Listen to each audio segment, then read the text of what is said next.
Magandang umaga po sa inyong lahat, mga kapatid.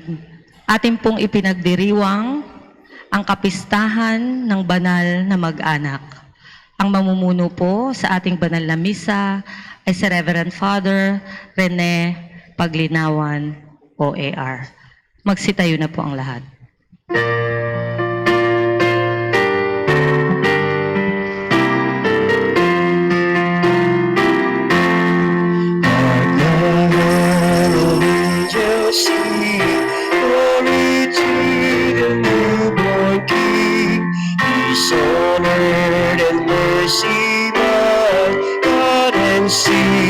Reconciled, joyful early nations rise, join the triumph of the skies. Be the joy was proclaimed, Christ is born in Bethlehem.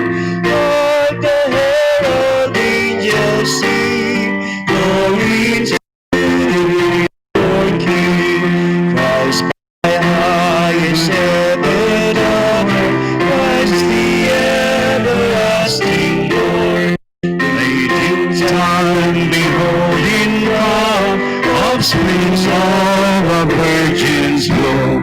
Being flesh now God had seen, human hearted deity, pleases none with but to dwell. Jesus our Emmanuel, hark the herald angels sing, glory to the newborn King. Sa ngalan ng Ama at ng Anak at ng Espiritu Santo, Amen. ang pagpapala ng ating Panginoong Jesucristo, ang pag-ibig ng Diyos Ama at ang pagkipagkaisa ng Espiritu Santo naway sumainyong lahat. At sumainyo rin. Ngayong tayo na sa panahon ng Kapaskuhan, ipinagdiriwang natin ang kapistahan ng banal na mag-anak nina Jose, Maria at Jesus. Hudyat ito na hindi lamang pinili ng Diyos maging isang tao, bagkus pinili niyang makisa at mapabilang sa isang pamilya. Bagamat napakapayak ang unang Pasko, sinasalamin nito ang kapayakan ng mga karakter nito. Simpleng pamumuhay, ngunit puspos ng pagmamahalan at pananalig sa Diyos.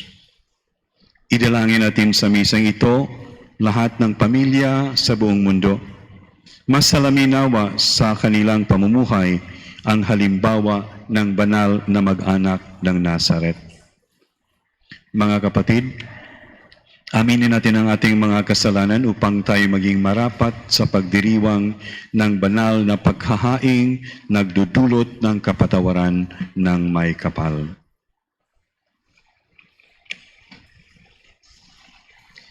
Inaamin ko Sa makapangyarihang Diyos at sa inyo mga kapatid, na lubha akong nagkasala sa isip, sa salita at sa gawa, at sa aking pagkukulang. Kaya isinasamo ko sa mahal na Birheng Maria, sa lahat ng mga anghel at mga banal, at sa inyo mga kapatid, na ako'y ipanalangin sa Panginoong ating Diyos. Kaawante na magapangyarihang Diyos, patawarin tayo sa ating mga kasalanan at patnubayan tayo sa buhay na walang hanggan. Amen.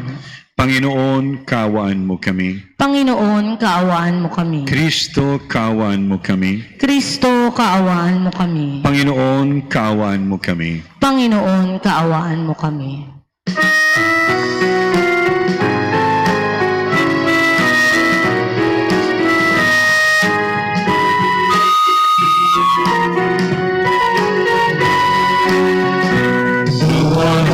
Sa Diyos sa kaintasan, kaloob sa lupa ay kapayapaan. Pinupuri ka, ipinagdarama, sinasamba ka dahil sa dakila mong kalwalhatian.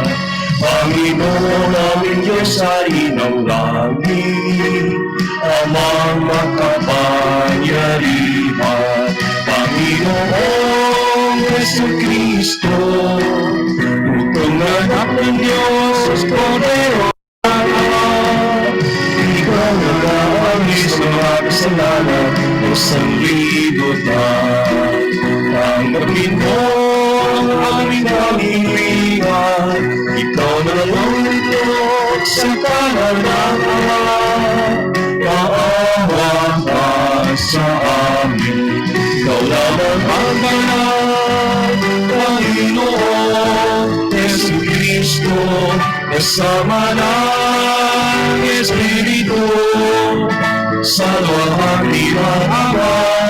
Amen. Amen. Amen. Amen. Manalangin tayo. Ama naming makapangyarihan, pinagkalooban mo kami ng ulirang kuwaran ng angkan na sina Jesus, Maria at Jose, ang mag-anak na banal. Sa pagtulad namin sa kanilang mabuting pagsusunuran, kami naway magkamit ng walang maliw na kaligayahan sa pamagitan ni Jesucristo kasama ng Espiritu Santo magpasawalang hanggan. Amen. Magsiupo ang lahat. Itinuturo ni Sirach na dapat mahalin ng magulang ang kanilang mga anak. At ang mga anak naman ay gumalang at mangalaga sa kanilang mga magulang, lalo na sa kanilang katandaan.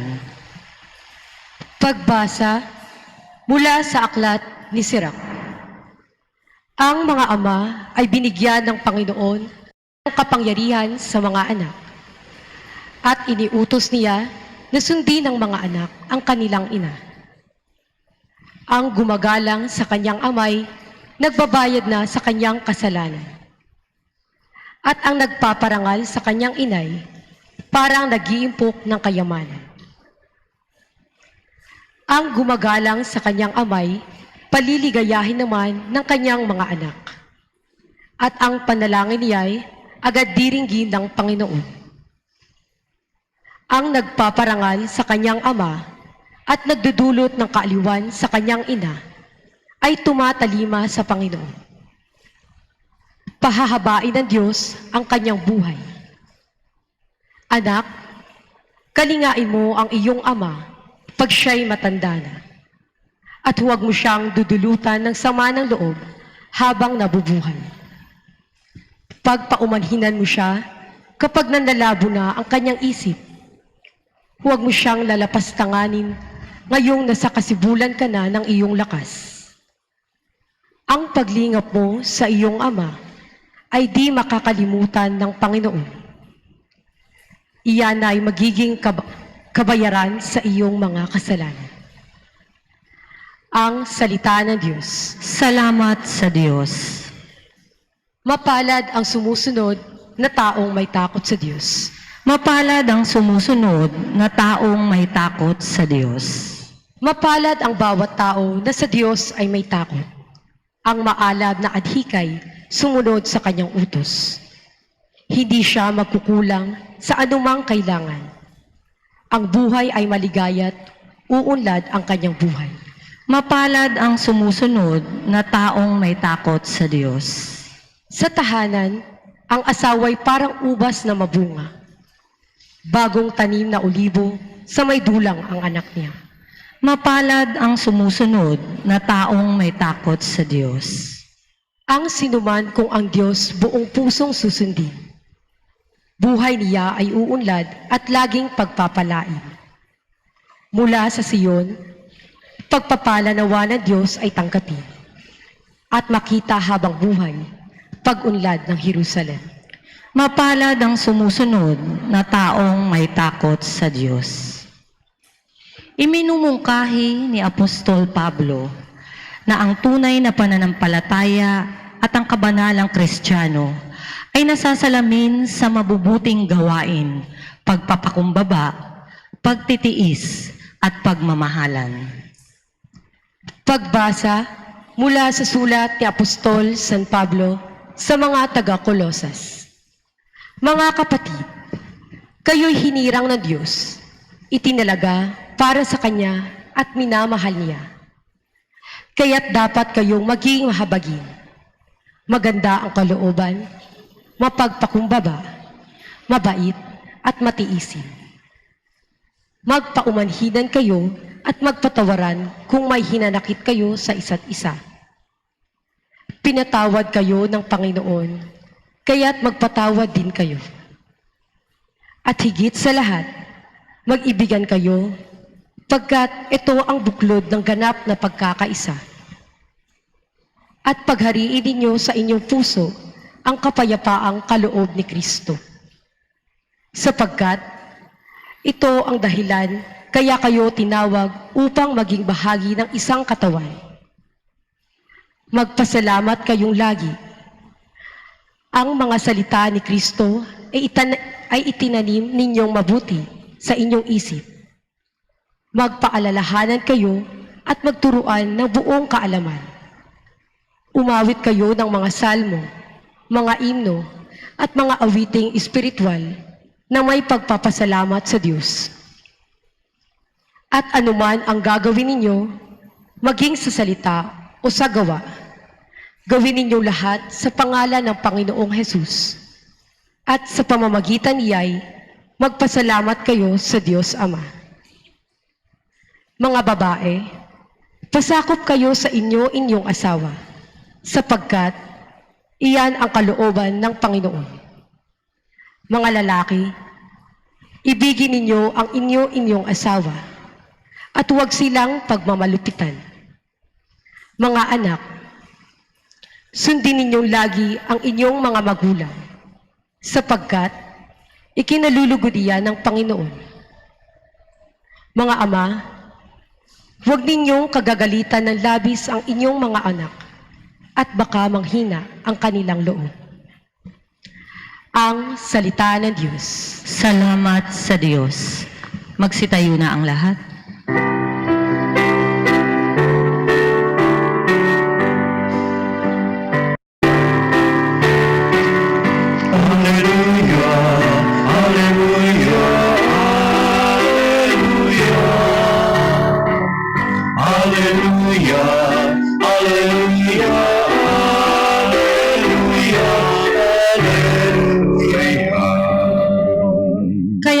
Kapayapaan ni Kristo at salita niyang totoo, naway manahan sa inyo.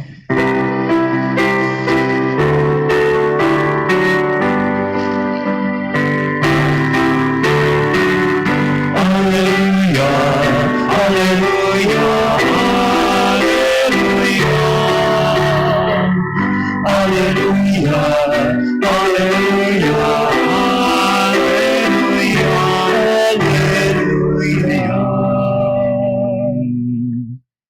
Sumainyo ang Panginoon. At sumainyo rin. Ang mabuting balita ng Panginoon ayon kay San Lucas.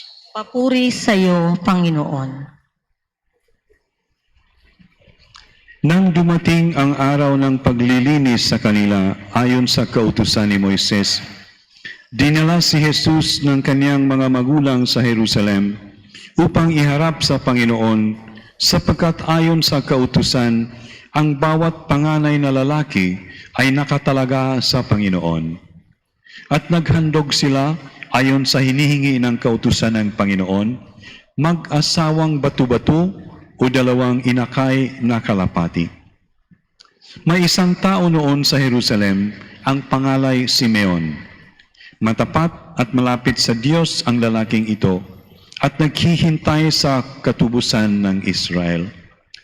Sumasa kanya ang Espiritu Santo na nagpahayag sa kanya na hindi siya mamamatay hanggat hindi niya nakikita ang Mesiyas na ipinangako ng Panginoon. Sa patnubay ng Espiritu, pumasok siya sa templo at nang dalhin doon ang kanyang mga magulang ang sanggol na si Jesus upang gawin ang hinihingi ng kautusan, siya'y kinalong ni Simeon. Ito'y nagpuri sa Diyos na ang wika, "Kunin mo na, Panginoon, ang iyong abang alipin ayon sa iyong pangako. Yamang nakita na ng aking mga mata ang iyong pagliligtas na inihanda mo para sa lahat ng bansa. Liwanag itong nagtatanglaw sa mga hentil at magbibigay karangalan sa iyong bayang Israel. Namangha ang ama't ina ng sanggol dahil sa sinabi ni Simeon tungkol sa kanya. Binasbasan sila ni Simeon at sinabi kay Maria, "Tandaan mo, ang batang ito'y nakatalaga sa ikapapahamak o ikaliligtas ng marami sa Israel. Isang tanda mula sa Diyos, ngunit hahamakin ng marami, kaya't mahahayag ang kanilang iniisip. Dahil diyan, ang puso mo'y para na ring tinarakan ng isang balaraw. Naroon din sa templo ang isang propetang babae. Siya'y napakatanda na. 7 taon lamang siyang nagsama ng kanyang asawa nang siya'y mabalo. At ngayon, 84 na taon na siya. Lagi siya sa templo at araw-gabi sumasamba sa Diyos sa pamagitan ng pag-aayuno at pananalangin. Lumapit siya ng oras ding iyon at nagpasalamat sa Diyos. Nagsalita rin siya tungkol kay Jesus sa lahat ng naghihintay sa pagpapalaya ng Diyos sa Jerusalem. Nang maisagawa nila ang lahat ng bagay ayon sa kautusan, bumalik na sila sa kanilang bayan sa Nazaret, Galilea. Ang batay lumaking malakas, marunong at kalugod-lugod sa paningin ng Diyos. Ang mabuting balita ng Panginoon. Pinupuri ka namin, Panginoong Hesukristo. Magsiupo na ang lahat. Maligayang kapistahan ng banal na mag-anak, Jesus, Maria at Jose, mga kapatid. Dahil siguro sa ulan ay kukunti lang ang nagsisimba ngayon.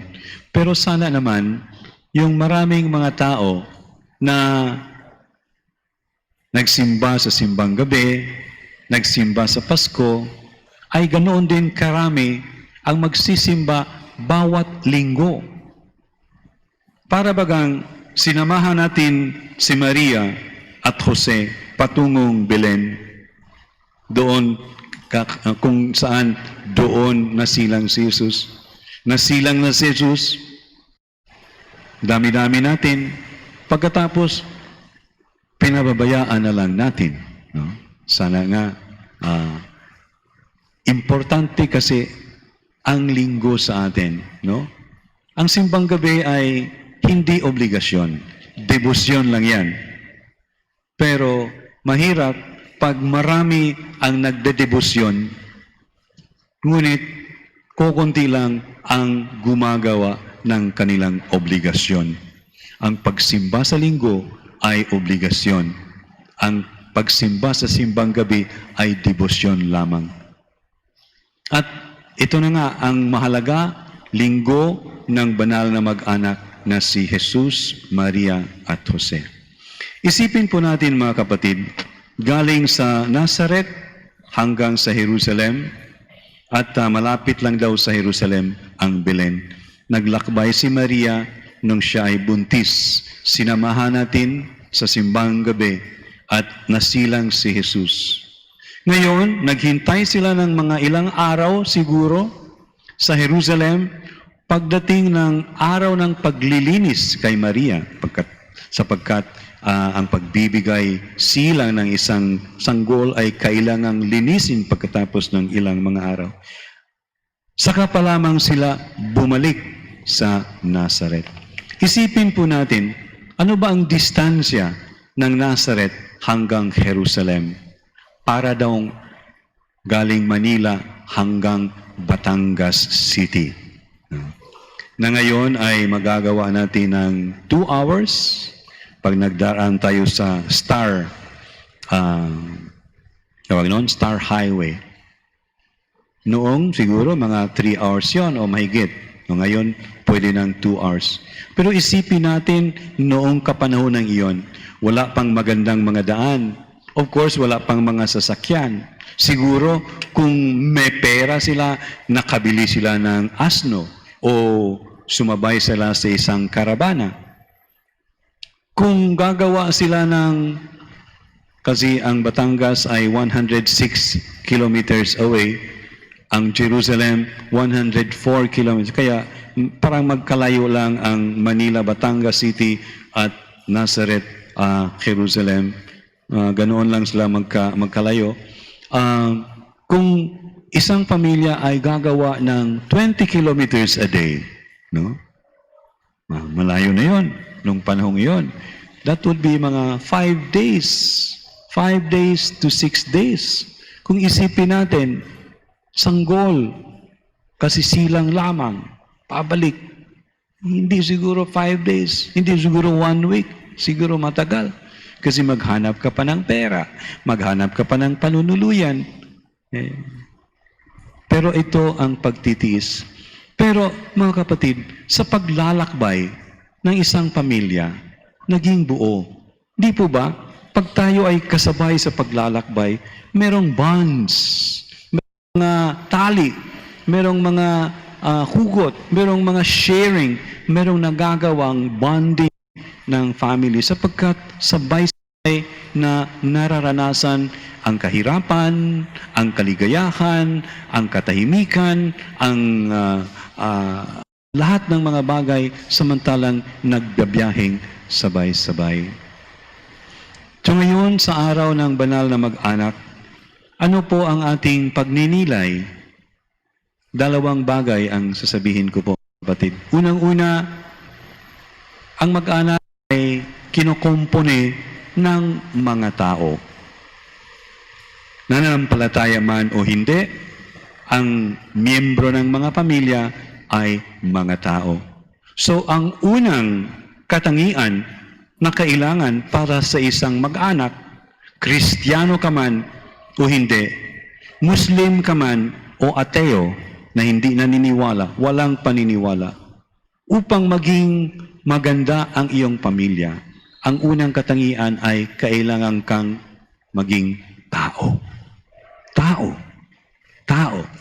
May dignidad. Nagre-respeto. Kaya ang unang pagbasa ngayon galing sa libro ng Sirach ay parang commentary doon sa fourth commandment. Ang fourth commandment is, ano nga ang fourth commandment? Igalang ang mga magulang. No? Honor your father and your mother. So itong fourth commandment na ito ay maski hindi ka Kristiyano, hindi ka Hudyo, hindi ka Katoliko, ay kailangan mo talagang igalang ang iyong mga magulang. Sapagkat kung ano ang paggalang mo, pagsunod mo, pagkalinga mo, pagmahal mo sa iyong magulang, nagpapakita kung anong klaseng tao ka. At bago ka maging Kristiyano, bago ka maging mananampalataya, dapat ikaw ay tao. Sapagkat hindi pwedeng maniwala ang isang hayop, tao lamang ay may pananampalataya. Kaya itong unang pagbasa natin ay komentaryo sa ika-4 na utos ng Panginoon, igalang ang mga magulang. So hindi lamang ang pagsunod sa mga magulang, kundi pagmahal, pagkalinga, pagdamdam, no? Pagtanggap sa mga magulang. Bakit? Unang-una, sapagkat bilang tao, sila ang nagsilang sa atin. Sila ang ating pinagmulan. At napakarami nilang mga karanasan, napakarami nilang mga bagay na pwede nating matutunan. So, unang-unang katangian sa isang pamilya ay mga tao. Hindi pwedeng banal ka, hindi ka naman makatao. No? Yun ang first foundation of a family. You have to be human. You have to be humane. You have to be kind and good. Pangalawang katangian, doon na papasukan ng pananampalataya. Ngayon, ano ba ang bukal ng iyong pagmamahal, pagsunod, pagkalinga sa magulang, Ano ba ang iyong motibo kung bakit ka ba gumagalang sa iyong esposo, sa iyong asawa? No? Gaya ng sinabi ni San Pablo, ito ang motibo natin. Hindi lamang tayo makatao, kundi dapat makadiyos din. Sabi ni San Pablo, gaya ng pagmahal ni Kristo sa kanyang simbahan, ganoon din ang pagmamahal ng lalaki sa kanyang asawa. Gaya ng ang simbahan ay nagrespeto, naggalang kay Kristo, ganoon din ang paggalang ng babae sa kanyang asawa. So, dinagdagan sa katangiang pangtao, ang katangiang Kristiyano, ang pag-ibig ng Diyos. At palagi kong i-mention pagdating nitong kapistahang ito, ang mga pagnilay ni Pope Saint Paul VI, na alam natin siyang nagtayo ng ating parokya, o dahil sa kanyang pagbisita sa Pilipinas noong 1970, the next year, 1971, ay natayo ang ating parokya. So, nung mga taong din yun, 1970, pumunta siya sa Nazareth. I'm not sure kung 1970 exactly, pero around those years, pumunta siya sa Nazareth at meron siyang tatlong reflections na iniwan nung siya ay nagsalita tungkol sa Nazareth.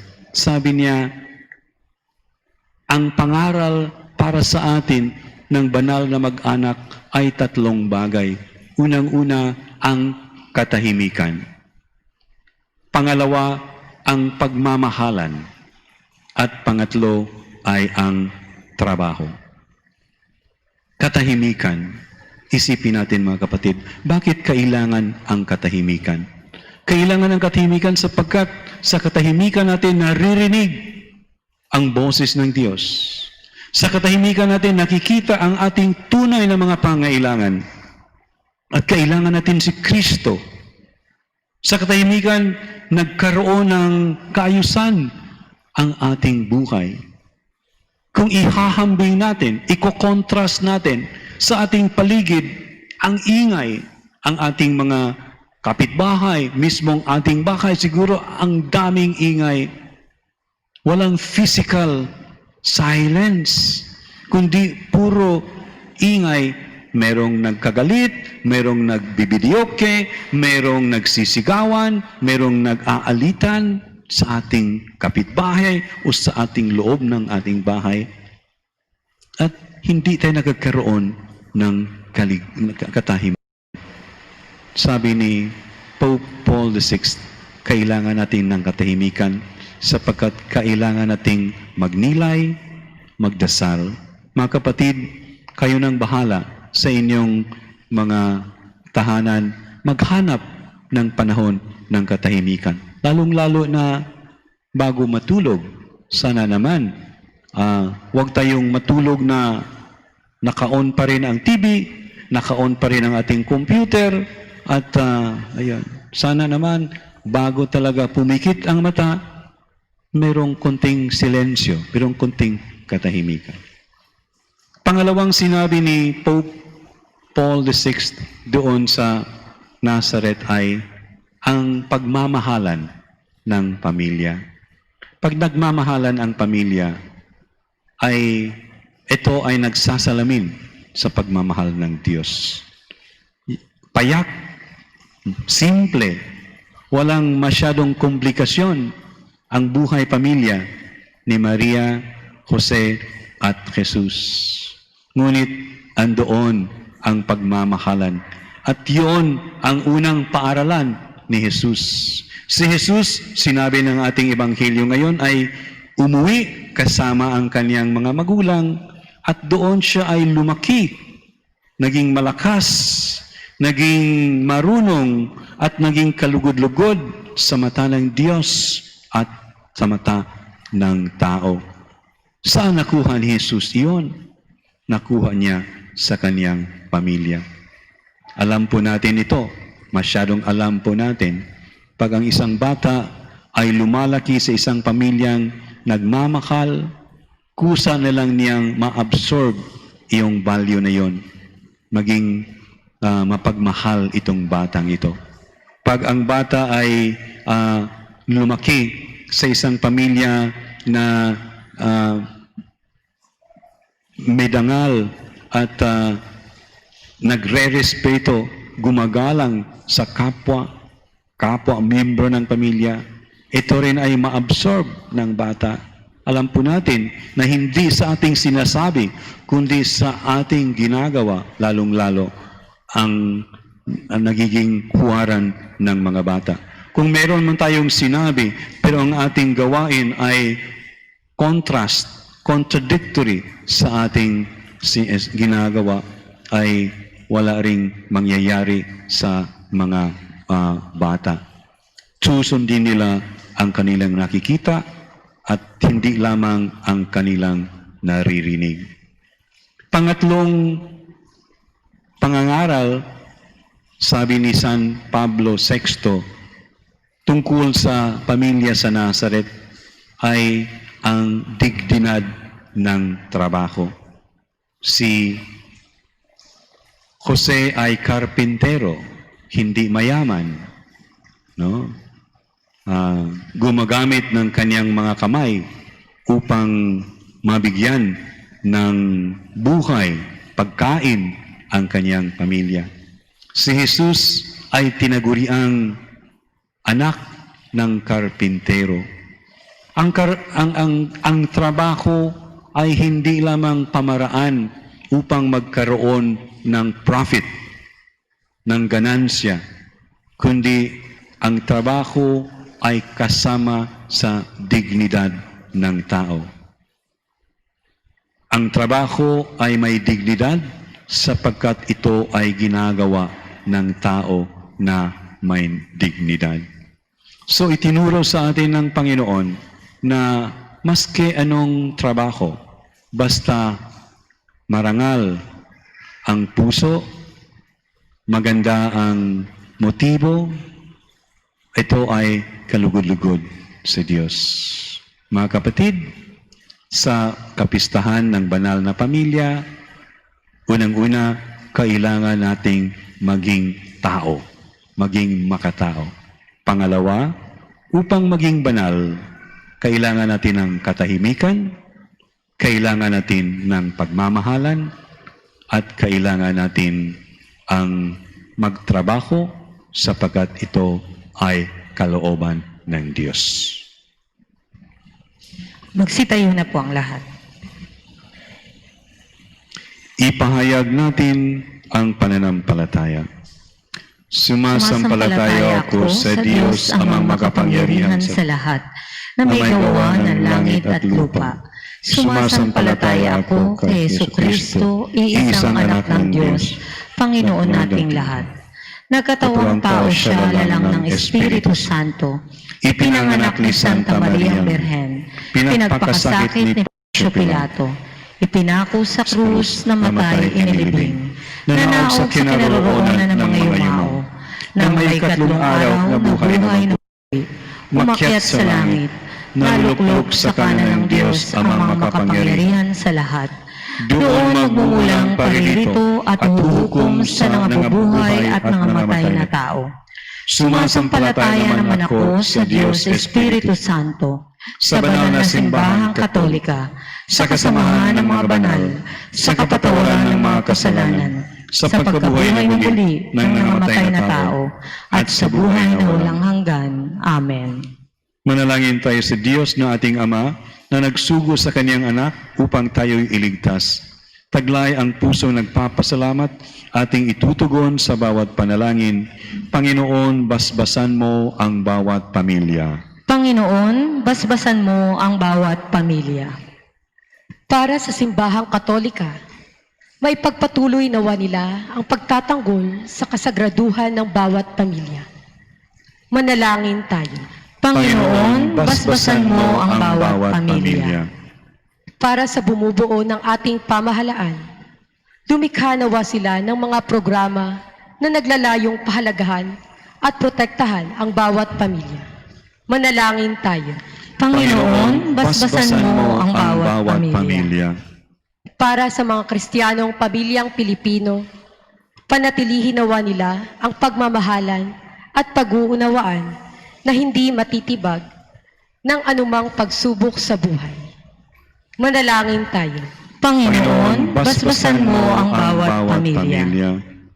Para sa ating mga mahal sa buhay na pumanaw na, makamtan nawa nila ang kaligayahang walang hanggan sa piling ng Panginoon. Manalangin tayo. Panginoon, basbasan mo ang bawat aming pamilya.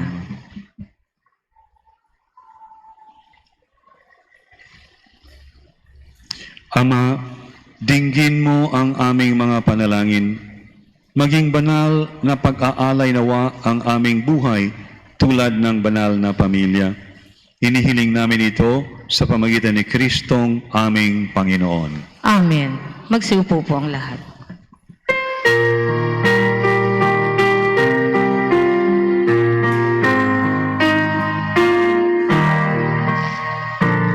Malay namin sa Paskong dumating, pagkakaisa, pagmamahal at kabanalang paglalang. Dalangin namin, manatili kami tapat sa pag-ibig na bigay mo sa amin.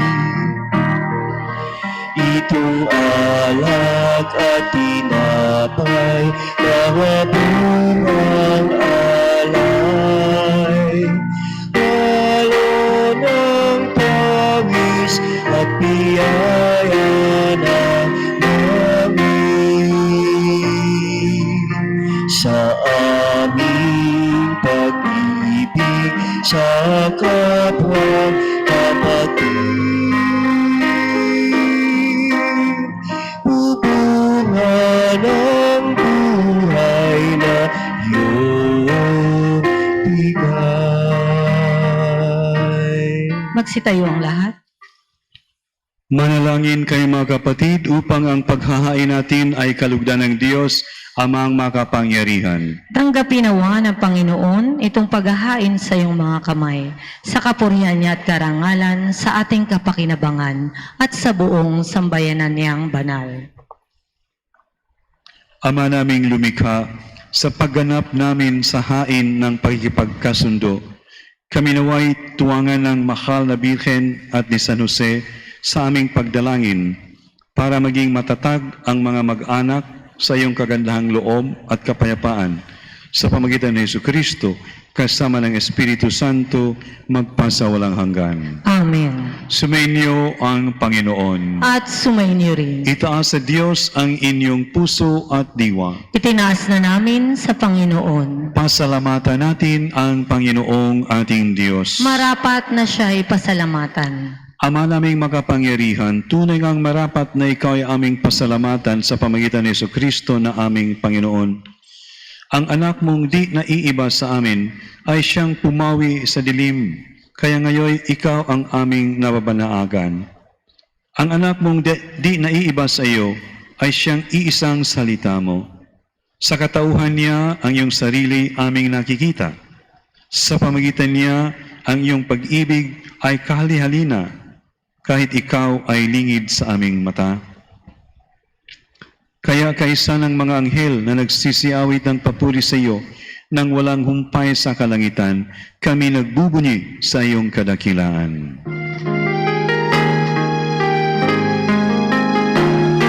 Santo, Santo, Santo, aming Diyos na makapangyarihan, napupuno ang langit at lupa ng kaliwanagan mo.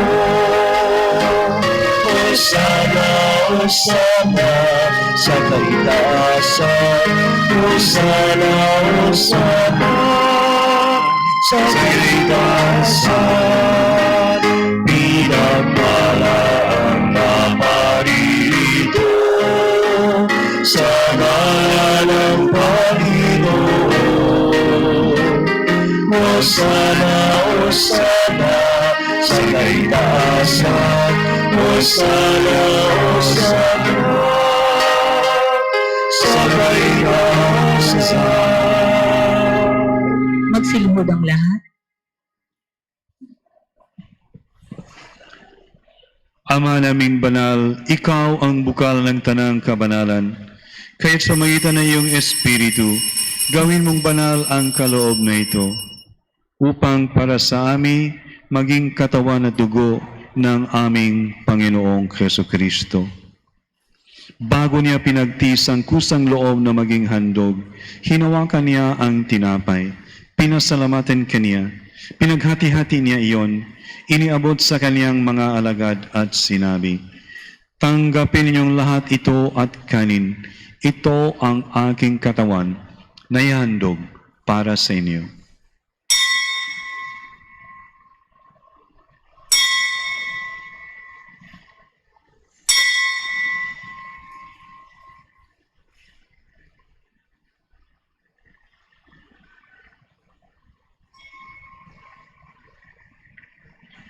Gayon din naman nung matapos ang hapunan, hinawakan niya ang kalis, muli kaniyang pinasalamatan, iniabot niya ang kalis sa kaniyang mga alagad at sinabi, "Tanggapin ninyong lahat ito at inumin. Ito ang kalis ng aking dugo, ng bago at walang hanggang tipan, ang aking dugo na ibubuhos para sa inyo at para sa lahat sa ikapagpapatawad ng mga kasalanan. Gawin niyo ito sa pag-alala sa akin."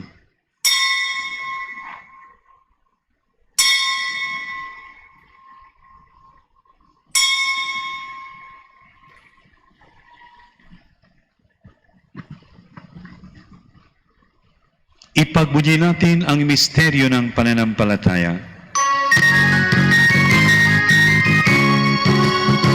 Si Kristo ay gunitain, sarili ay namin, hirap pagkaibigin, huwag sasaluhan natin, hanggang sa siya'y dumating, hanggang sa siya'y dumating. Ama, ginagawa namin ngayon ang pag-alala sa pagkamatay at muling pagkabuhay na iyong anak. Kaya't inialay namin sa iyo ang tinapay na nagbibigay buhay at ang kalis na nagkakaloob ng kaligtasan. Kami nagpapasalamat dahil kami minarapat na tumayo sa harap mo para maglingkod sa iyo. Isinasamo namin kaming magsasalo-salo sa katawan at dugo ni Kristo ay mabuklod sa pagkakaisa sa pamagitan ng Espiritu Santo. Ama, lingapin mo yung simbahang laganap sa buong daigdig. Puspusin mo kami sa pag-ibig, kaisa ni Francisco na aming Papa at ni Broderick na aming Administrador at ng Tanang Kaparian. Alalahanin mo rin ang mga kapatid naming nahimlay nang may pag-asang sila'y muling mabubuhay. Gayon din ang lahat ng mga pumanaw. Kaawan mo sila at patuloyin sa iyong kaliwanagan. Kaawan mo at pagindapatin kaming lahat na makasalo sa iyong buhay na walang wakas, kaisa ng mahal na Birheng Maria na ina ng Diyos, ng kabiyak ng puso niyang si San Jose, kaisa ng mga apostol, kaisa ni San Pablo VI at San Juan Pablo II, at ng lahat ng mga banal na namuhay dito sa daigdig ng kalugod-lugod sa iyo. May pagdiwang nawa namin ang pagpupuri sa kararangal mo sa pamagitan ng iyong anak na aming Panginoong Jesucristo. Sa pamagitan ni Kristo, kasama niya at sa Kanya, ang lahat ng parangal at papuri sa iyo, Diyos amang makapangyarihan, kasama ng Espiritu Santo magpasa walang hanggan. Amen. Magsitayo na po ang lahat. Sa tagubili ng mga nakagaling na utos at turo ni Jesus na Panginoon natin at Diyos, ipahayag natin ng lakas loob.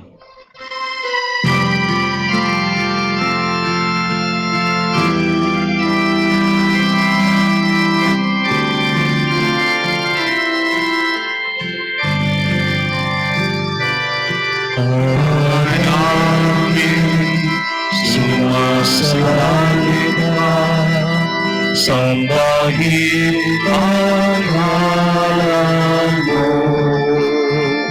Mapasa amin ang kaharian mo, sundin ang loob mo. Dito sa lupa para sa langit, bigyan mo po kami ngayon ng aming kagamit sa araw-araw at patawarin mo kami sa aming mga sala para ng pagpapatawad namin sa nagkakasala sa amin. At huwag mo kaming ipahintulot sa tukso, at iadya mo kami sa lahat ng masama. Inihiling namin kami adya sa lahat ng masama, pagkalooban ng kapayapaan araw-araw, iligtas sa kasalanan at ilayo sa lahat ng kapahamakan, samantalang aming pinanabikan ang dakilang araw ng pagpapahayag ng tagapagligtas naming si Jesucristo.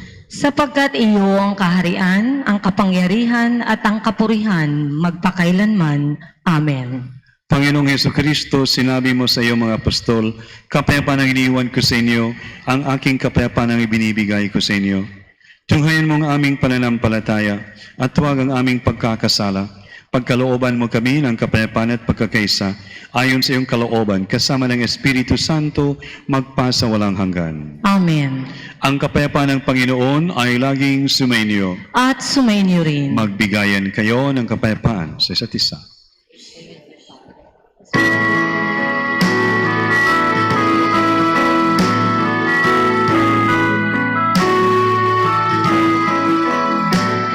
Kordero ng Diyos, na nagalis ng mga kasalanan ng sanlibutan, maawa ka.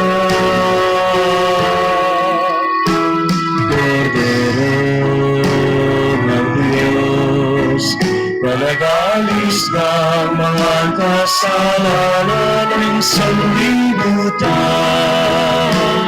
maawa ka. Kordero ng Diyos, na nagalis ng mga kasalanan, ipagkaloob mo sa amin ang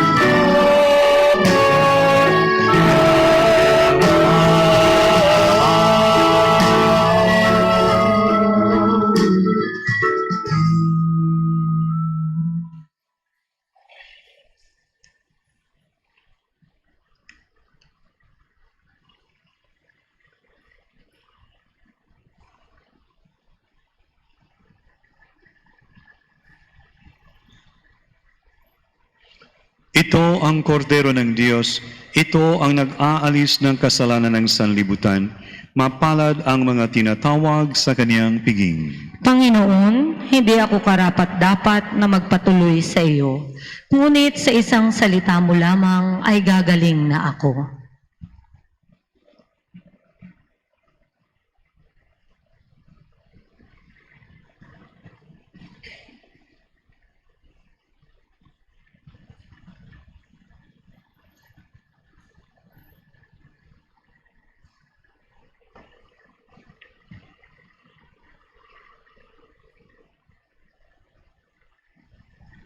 Ang katawan ni Kristo. Amen. Magsiupo po ang lahat.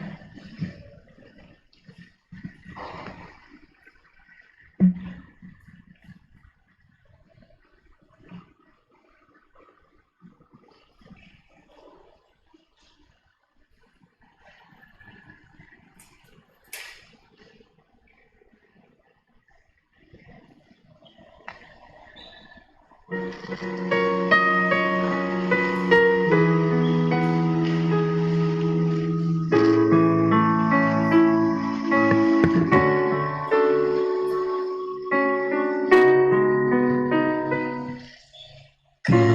na kahirap ng buhay, basta't pagsapit ng Pasko, maghahanda ako ng pandesal at ng lugaw para sa'yo, bunso. At kahit na walang aginaldong nakuha, basta't iyakap kita sa iyong mga mata, aking nakikitang may pag-asa pa. Kaya anak, tayo may nasasabsaban, tuloy pa rin ang Pasko. Dahil ang Pasko'y nasa ating puso, wala naman ang Pasko sa hamot Quezon de Bola o kay Santa Claus. Ang diwa ng Pasko ay sasanggol na sinilang sa sabsaban, katulad mo, anak.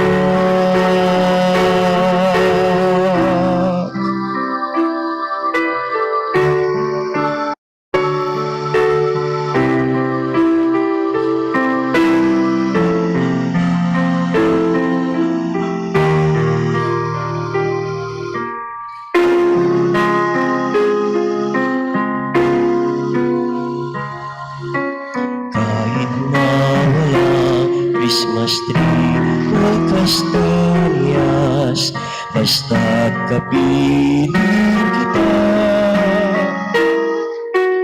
Parang sa Belen, tayo'y mayroong tanod na isang bituin.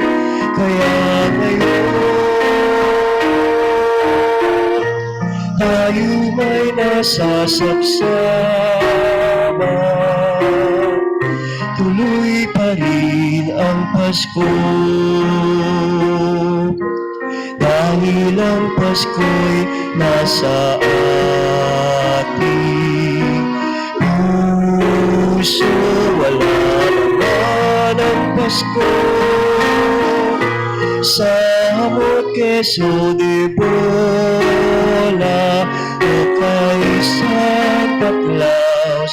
Ang diwa ng Pasko ay sasanggol na sinilang sa sabsaban, katulad mo, anak.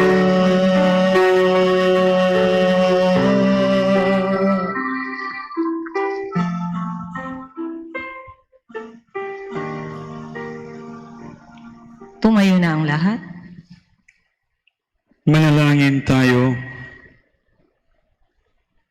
Ama naming mapagmahal, kaming iyong pinapakinabang sa piging na banal, ay gawin mong makapamuhay gaya ng banal na mag-anak.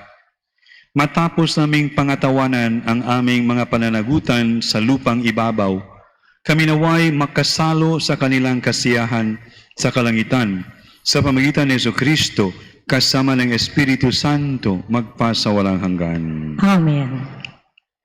Magsiupo po ang lahat para sa ilang mga paalala. Bukas po, araw ng Lunes, December 28, magkakaroon po tayo ng banal na misa sa ika-6 ng gabi para sa pagdiriwang ng Holy Child o Niños Inocentes. Sa darating naman na bisperas ng bagong taon, araw ng Lunes, sa ika-8 ng gabi, atin pong ipagdiriwang ang Motherhood of Mary, Mother of God. Magsiluhod po ang lahat.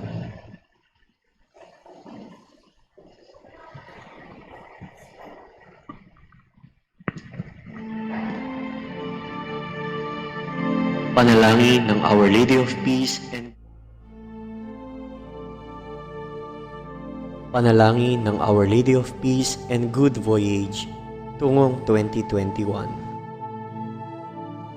Diyos naming Ama, Ikaw ay lubos naming kinikilala na nag-iisang buka ng lahat ng kaganapan at kaligtasan.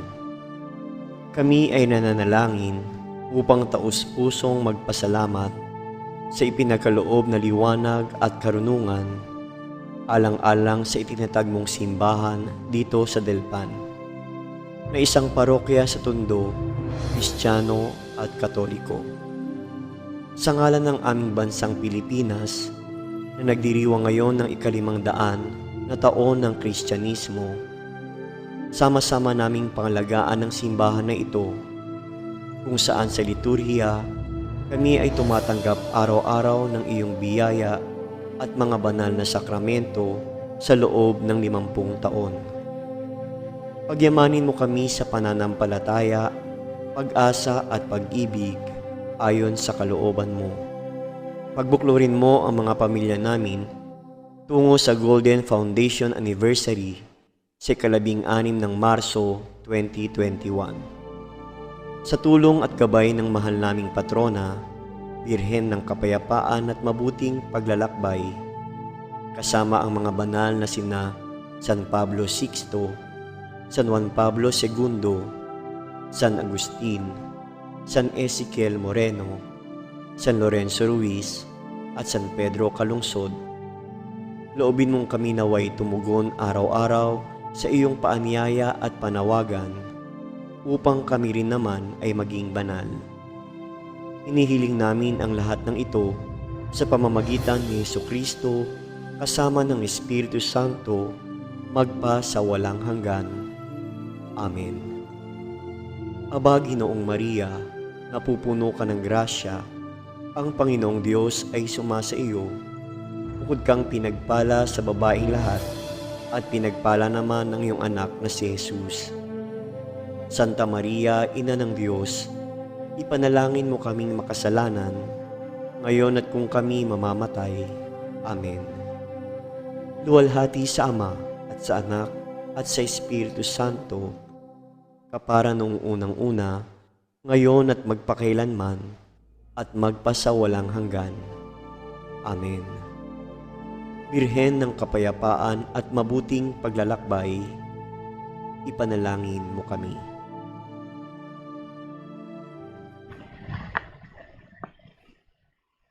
Sumainyo ang Panginoon. At sumainyo rin. Yumugo kayo tingin ang biyaya ng Diyos. Ama naming mapagpala, isugo mo ang iyong liwanag upang makamtan ang ibinibigay ng iyong kagandahang loob at maitalaga ng tanan ang sarili sa paggawa ng mabuti sa pamagitan ni Jesucristo kasama ng Espiritu Santo magpa sa walang hanggan. Amen. Pagpalain kayo ng makapangyarihang Diyos, Ama at Anak at Espiritu Santo. Amen. Tapos na ang banal na misa, humayo kayong mapayapa. Salamat sa Diyos.